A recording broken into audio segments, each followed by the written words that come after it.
What's going on, guys? Hope you're doing well. It's Everett here, and in this video we're going to go over a pretty intense shoulder mobility drill. Now, like I say in a lot of my videos, you need to take mobility and increasing your flexibility just like you would strength training or athletic training. So if you have really tight shoulders where you're barely just able to go above your head with your hands, you need to spend more time stretching. So you need to spend more time improving your range of motion. And I've got a lot of videos on that for shoulders, external, internal, pecs, lats, your scapulas, all that good stuff. So if you have decent shoulders, this drill, I don't want to say it's the only drill you need, but it goes through a really wide range of motion: flexion, adduction, internal, external rotation, and extension. So if you're short on time, this is a really great one that you can do a couple reps of. Be very intentful, be very consistent, and you will get tons of results from it. So this move is called swimmers or a swimmer, and it's from the FRS system. It looks like a butterfly stroke. So how we'll start out here is taking a big deep breath into your stomach, 360-degree diaphragmatic breath, just like you're about to squat or deadlift.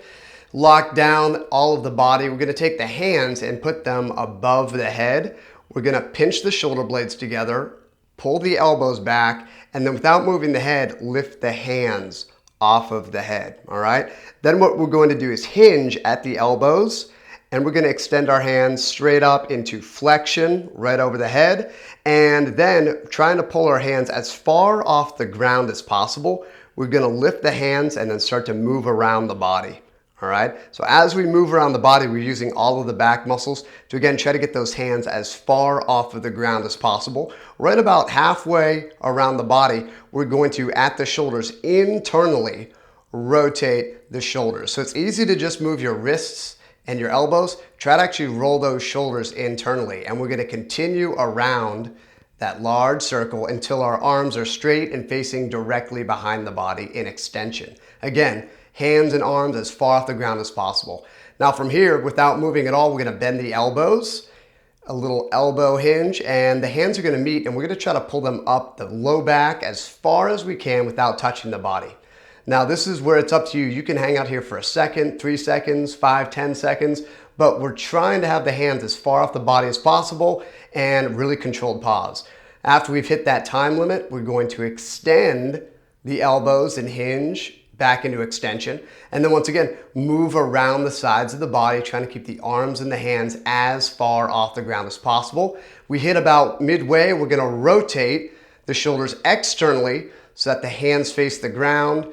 We're going to go up into overhead flexion, like we've got dumbbells in our hands, as far off the ground as possible, really using the back and shoulder muscles.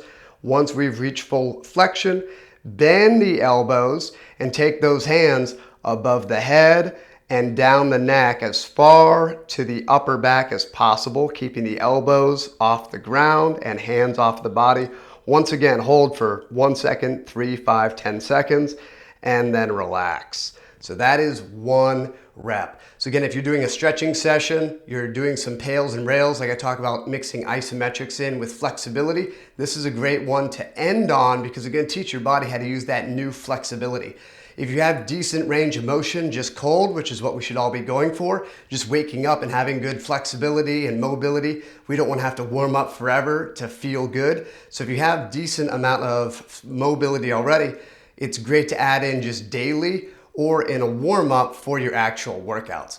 So again, the goal here is to be very intentful and actually focus on the shoulders. So oftentimes what I see is, especially in the internal and external rotation portion, when you're rotating internally, people's shoulders will roll forward almost like they have that text neck and text back position.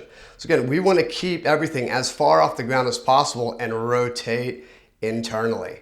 All right, and then same thing externally, your shoulders are going to come up a little bit, but we don't want to see people shrugging these shoulders up to the ears to get that external rotation, okay? And then same thing, overhead inflection. A lot of times you'll see people's elbows really bend, or you'll see there's some rotation going on with the shoulder. If you look straight down at them, they've got one bicep facing the ceiling and one bicep or elbow like facing in towards their head. Now their hands are even, but that's because they're compensating that shoulder rotation with their hands to make it look even, all right?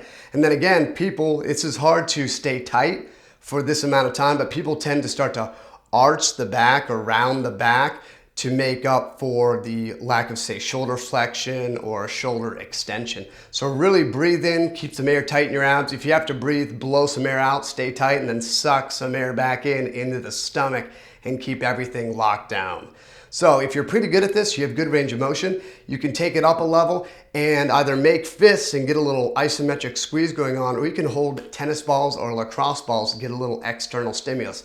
That's going to limit your range of motion. But again, some people out there are very flexible already. Maybe you don't have a lot of muscle, or you have previous experience in like gymnastics or ballet. So you can go to like level 2. If this is tough for you, you can, again, not do it on the ground. You can regress it and face a mirror, get kneeling like I am, or sit on a yoga block and go through the exact same movement, all right? If you Olympic lift a lot, and again, you have good mobility, this is a great one to get into a deep squat. Make sure your spine's in a nice neutral position like you would be, performing a snatch or catching a snatch, and go through a couple light reps like this. It's a fantastic way to warm up for, again, overhead work or deep squatting work where you have to involve the upper body mobility. So those are swimmers. Again, a fantastic mobility drill. It's not the only thing you need to do. It's not the magic pill. It's going to fix your shoulders.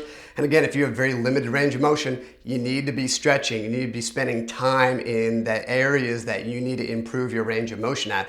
But this is a great one. It's very simple. Again, warm up, cool down after stretching, daily morning routine, all that good stuff. This will help build up a lot of shoulder mobility. So thanks for watching the video. Please like, comment, subscribe. It really does help the channel, helps other people find these videos, and hopefully these videos are helping them as well, just like they're helping you. And if you want this type of mobility training, but for your hips in a full e-course, well, I made one. It's on my website. It's 29 bucks. I'm going to teach you how to build better hips. Definitely worth it. 16 videos long. Link in the description.